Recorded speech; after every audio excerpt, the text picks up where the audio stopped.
Hello and welcome back everybody. It's Complicated Relationships Reddit Stories. Hope you guys are safe and healthy. Now let's see what the story is about today. The following story is an edited version of a very long story with many updates. So let's get right into the story. Also, if you like what I do, please give this video a thumbs up and do subscribe to the channel. We dated from the age of 20 and married when she became pregnant with our son. Our marriage was great. Had another kid, a daughter, 2 years later. We have had excellent intimacy, good communication, good finances. We owned our house, and the kids are well balanced and doing well. We were happy, or so I thought. Then, about 4 months ago, my wife, let's call her Sue, came home from work gushing about this new manager they got. Let's call him Frank. I felt uneasy right away, like something was off. I smiled and asked a few questions, like if he was married, did he have kids, where did he live, etc.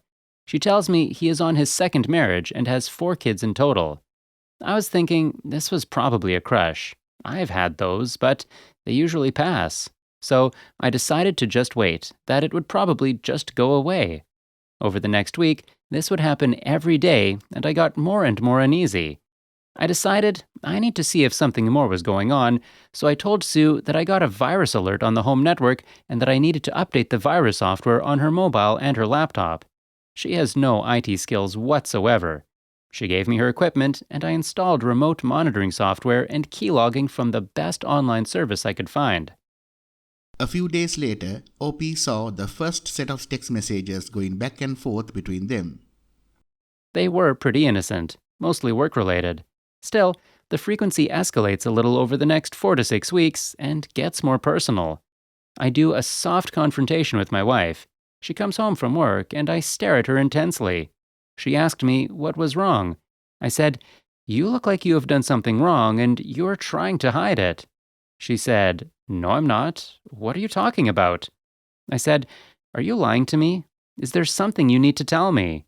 She said, "No, I just had a long day at work." The next few days, there were fewer messages between them, but they are quickly back at it in full force. The messages start to get flirty, so I softly confront her again. Again, she lies to my face. I decide this will probably end badly at around the 2-month mark, and I decide to prepare for the worst. I also start to prepare myself emotionally.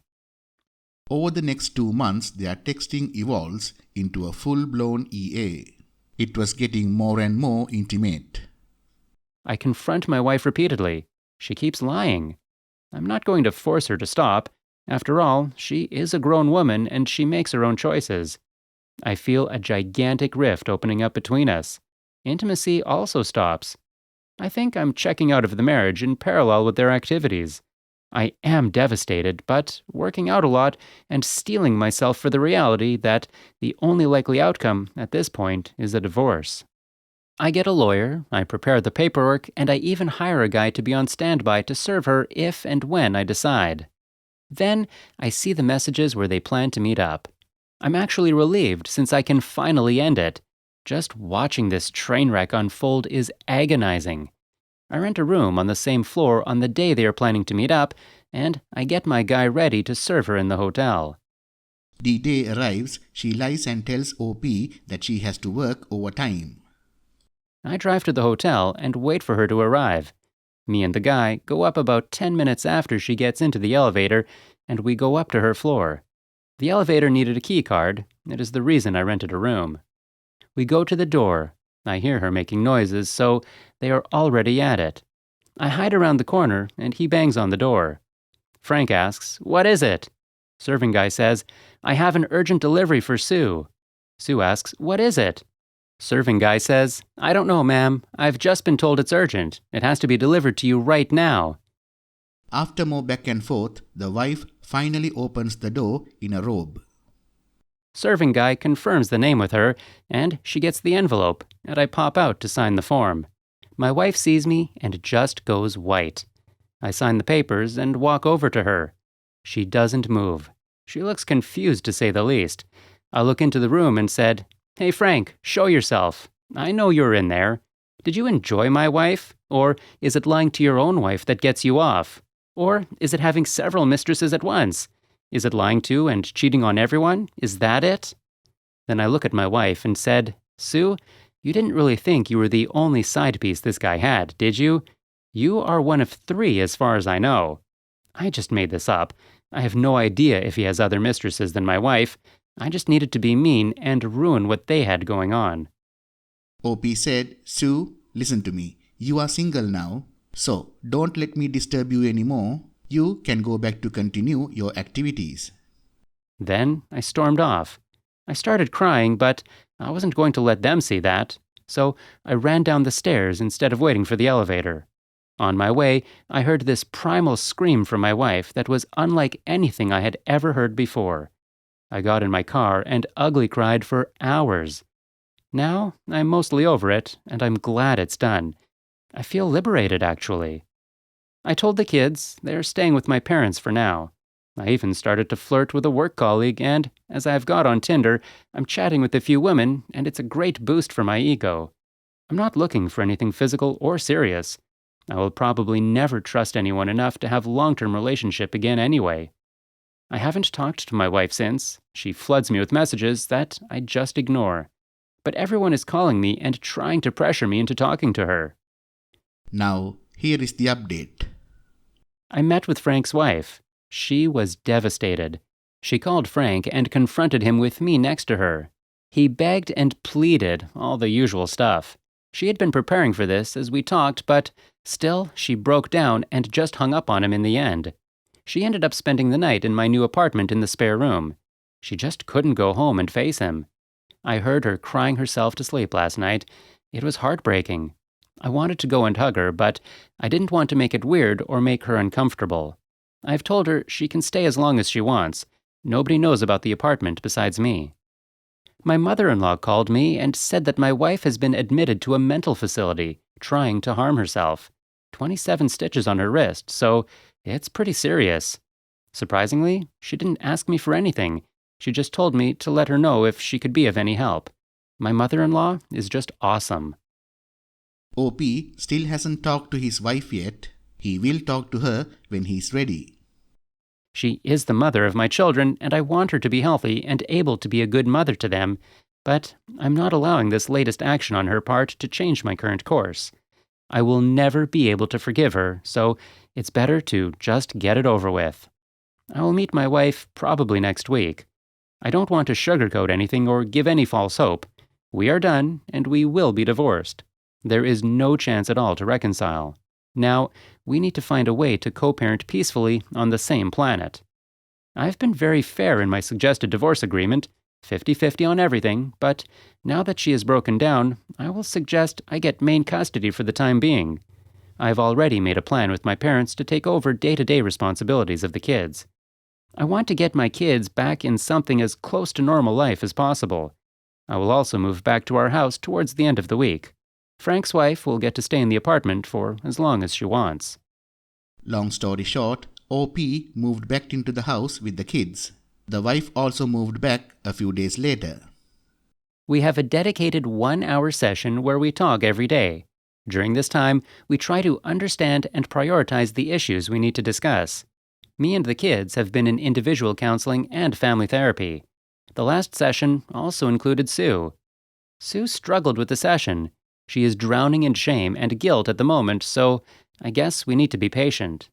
Now, before you guys pile on me to kick her out, I will not do it to the unemployed mother of my children in the middle of a pandemic. I think about it this way. When my kids are grown and they ask me about this period, I want to be able to be proud of my behavior. I have looked hard into myself, and here is what I have accepted. I can't reconcile Sue's actions with the woman I believed her to be. The hard truth is, I don't know this woman that used to be my wife. I just don't trust her anymore, and I cannot remain married to a person I don't feel I know or trust. It's absolutely devastating to Sue, but she accepts and understands my decision. She has also offered full access to everything, complete transparency, and to not do anything without my permission. At the hotel, they had just started their activities, and only a few minutes into it, when OP crashed reality into wife's fantasy world. She confessed that she was going to go all the way. After reality hit, she became desperate to fix it. It was all she could think about. It explains her behavior a bit after D-Day. She has admitted that if the shoe was on the other foot, she would leave me. So, at least I know she's being honest. I seriously doubt she would cheat again. She got scarred for life. Now, she just cannot understand herself why she did this.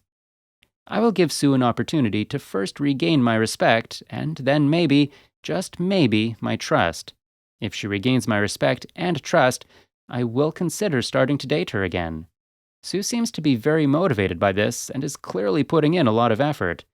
I've made it clear that this is on her to do this. She will have to prove it to me. Oh, before I forget, we found out Frank has left the country. He has transferred the money, or at least the half that belongs to his wife. So, Frank's wife is okay. Sue apologized and talked to Frank's wife. They sort of hit it off, actually. I heard they were joking about Frank's weaknesses over several glasses of wine. Edit. I'm still divorcing her. There's no guarantee for anything in the future. No, she did not have a 3-year relationship. She started fantasizing about it 3 years ago, and the first time she started acting on it was a little over 4 months ago. End of the story. Well, OP, I'm disappointed. This shows her actions has zero consequences. Yes, life can have stale moments, but you don't go around wishing to have physical relations with another man. She should have pulled away from BS friends and focused on her marriage. She was willing and open ready to allow another man in and kiss her. Then what? Go home and pretend nothing happened and go back to AP and have fun with him until when? Days, weeks, years?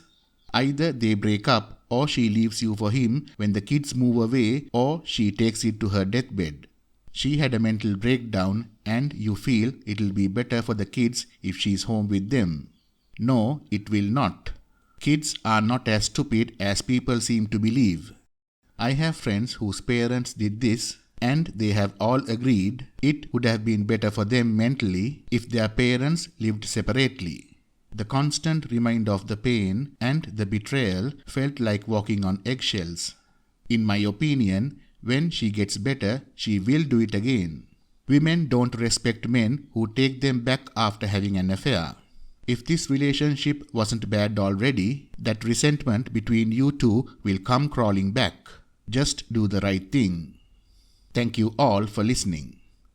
Please like, comment and share the video if you enjoyed it.